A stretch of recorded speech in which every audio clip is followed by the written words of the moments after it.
Et bonsoir, supporters de l'OM, bonsoir. 93 ans, ça fait du bien un petit peu, on en a bien besoin en ce moment. Et on espère tous qu'un jour, nous puissions revivre ces bons moments, et notamment les plus jeunes, je pense à la génération des joueurs qui ont entre 10 et 30 ans, qui malheureusement, depuis toujours, aiment l'OM, mais ont eu très peu de périodes on va dire, de bonheur, quoi, par rapport à l'Olympique de Marseille. Donc, deux vidéos aujourd'hui. Deux vidéos.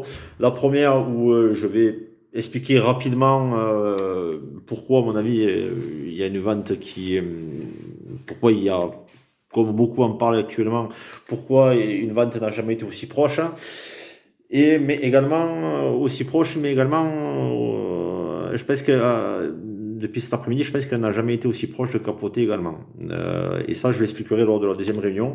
Donc, première vidéo pour parler de la vente, deuxième vidéo pour faire un petit point un petit peu sur ce qui s'est passé cet après-midi, c'est-à-dire projet Agora, conférence de presse de chefs de groupe. Je donnerai mon avis là-dessus. Je pense qu'il est très important d'écouter les deux. Parce qu'elles ont un véritable lien avec la vente quelque part. Donc voilà. Donc on va parler de vente. Moi je pense qu'il y a vente pour plusieurs éléments. C'est vrai que quand c'est devant nos yeux comme ça, c'est-à-dire que le foot c'est une religion, hein. Donc comme toutes les religions, on veut croire ce qu'on a envie de croire, on veut croire en ce qu'on a envie de croire. Et c'est vrai qu'alors aujourd'hui, tous les supporters, ceux qui veulent vraiment la vente du club et passer dans une autre dimension, on a plus tendance à vouloir croire à Thibaut Vézirian que Mohamed Bouafsi, par exemple. Voilà. Donc l'avenir donnera raison à l'un ou à l'autre. Mais pour l'instant, ce ne sont que des supputations. Alors moi, je suis pas journaliste, je n'ai pas d'informations, je ne fais juste que lire et écouter ce qui se passe depuis maintenant quelques temps. Donc, on va parler de ça. Donc moi, je pense qu'il y a vente. Bon, rappelez-vous, Geoffrey Garretier a été le premier, et il faut quand même rendre à cette personne-là ce bénéfice, qui avait parlé d'investisseurs du Pays de Golfe qui étaient intéressés par l'OM. Puis derrière, c'est passé un peu inaperçu parce que la saison s'est passée relativement bien. Il y a eu l'arrêt du championnat où nous avons fini second, donc qualifié en Ligue des Champions. Et du coup, on va dire que durant le printemps, il s'est passé beaucoup de choses, justement, et que le serpent de mer, en tout cas, vente est ressorti. Il y a eu la sortie de Mourad Boudjela, un petit peu lunaire, on peut le dire, hein, qui annonçait être envoyé et missionné par des gens du pays de Golfe, avec des fonds étatiques notamment, pour racheter l'OM. Voilà. Puis est sorti rapidement le nom de Monsieur Ajroudi. On va dire que ce feuilleton-là a duré quasiment tout l'été. Alors chacun se fera son avis, son opinion. Moi, je pense que ces gens-là sont arrivés trop tard. Je pense qu'effectivement, pour moi, il y avait déjà des investisseurs qui voulaient acheter le club avant. Donc de ceux dont on parle maintenant depuis la fin de l'année, début de l'année, et que ces gens-là, Aloïd ou d'autres, ont très certainement abandonné parce que Covid, et également abandonné parce que Covid. Et parce que forcément, sachant que McCourt avait des difficultés, on va dire, financières, mais forcément, vu que les stades et les droits, les stades, tout ce qui était billetterie, forcément, ça allait être quasiment du zéro dans les clubs, et tout ce qui était droit télé également allait également chuter. Donc forcément, pour un futur investisseur, il est quand même plus intéressant de laisser couler et d'attendre, et que la valeur du club, elle chute, pour pouvoir acheter moins cher. Donc, voilà, donc ces investisseurs-là, à mon avis, à ce moment-là, s'étaient manifestés avant Ajroudi, avant Boudjelal. Eux sont arrivés trop tard, très clairement, je pense. Il y en a qui parlent d'écran de fumée. Bon, ça, j'y crois pas trop, mais on le verra dans un certain temps. Donc, il y a eu ce comité qui est arrivé là, donc, du coup, qui, pour moi, a stoppé toutes les négociations. Et c'est ce que disait d'ailleurs Thibaut Vézirian, hein, je n'ai rien inventé. Mais il y a eu également des hommes qui sont passés dans le club. Voilà.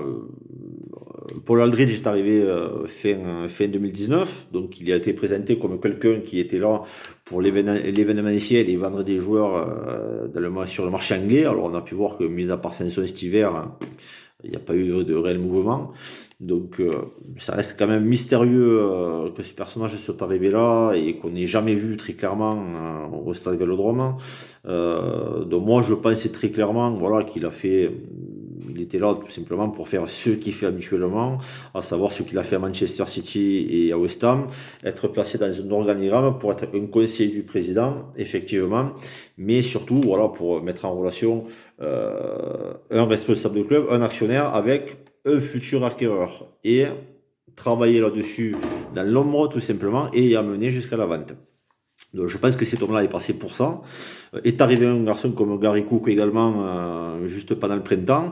Alors Gary Cook, pareil, c'est une personne également qui passe dans les clubs pour se retrouver, on va dire, de façon plus ou moins longue. Lui, du coup, son passage a été relativement bref. Mais je pense qu'il n'a pas servi à rien. Il est revenu notamment au milieu de printemps, il est parti quasiment un mois ou 2 mois après. Et puis on a pu voir derrière qu'il y a eu après son passage, il y a eu quand même des choses qui ont bougé, notamment au niveau de la tête du club. Et on a pu voir que lui il part le mardi et le vendredi, Zubizarreta a démis de ses fonctions. Donc je pense que lui est très, très clairement venu au club pour faire un audit, pour valoriser un petit peu et pour voir ce qui n'allait pas dans le club, pour justement pour pouvoir valoriser mieux le club pour une future vente. Lui est venu très clairement, à mon avis, pour dire où en êtes-vous au niveau de votre actif joueur, de votre masse salariale. Masse salariale beaucoup trop importante, donc il va falloir la faire chuter. Si vous voulez rendre une maison vide pour que les futurs investisseurs puissent rentrer l'esprit tranquille et monter leur propre équipe. Donc Zubizarreta qui a été démis de ses fonctions. Juste derrière son départ. Et puis derrière, le choix de Longoria a été plutôt long à décider. Longoria qui devait s'engager au départ avec Newcastle et le projet du PIF et qui se retrouve là propulsé. Moi, ça reste mon avis depuis le départ. Je pense qu'il est là, pas pour le projet McCourt, depuis le départ. On peut voir d'ailleurs que sa façon de fonctionner est relativement claire. Il avance tout seul, il ne demande l'avis de personne. Par contre, il a réussi à se débarrasser justement de beaucoup de gros salaires, notamment cet hiver, les Mitroglou, les Strootman, les Radonjic, les Sanson. Il y a eu un gros salaire qui est arrivé entre-temps, qui est là jusqu'à la fin de la saison, Milik. Et puis derrière, ça a été remplacé uniquement par des jeunes à fort potentiel, donc avec une masse salariale plus basse, que des prêts sans option d'achat. Donc ça veut dire qu'en fin de saison, on va se retrouver avec un effectif qui va être relativement faible en nombre et en masse salariale. Donc il est en train pour moi de préparer à vider la maison, justement, au niveau de l'actif joueur, comme ça se fait dans toute vente. On peut voir que également cet homme-là est venu au club. Et justement, c'est ce qui me fait dire que justement, il n'est pas là forcément que pour le projet McCourt. On n'avait jamais vu un personnage comme ça à Marseille depuis très longtemps. Cet homme-là a les portes ouvertes dans tous les grands clubs. On a pu faire affaire avec le Bayern Munich, c'est quelque chose qu'on n'avait pas fait depuis très longtemps, depuis Franck Ribéry, il me semble,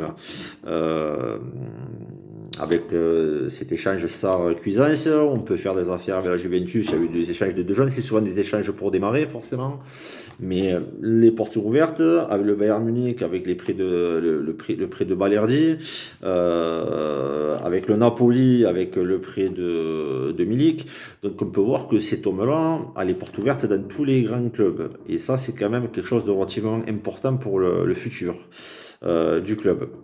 Donc, et pour valoriser le club, voilà, également. Donc lui, je pense qu'il a réussi justement à faire tout ça, c'est-à-dire à liquider la masse salariale, à vider la maison pour pouvoir monter son propre effectif et pouvoir ouvrir les portes du club aux plus grands d'Europe, tout simplement.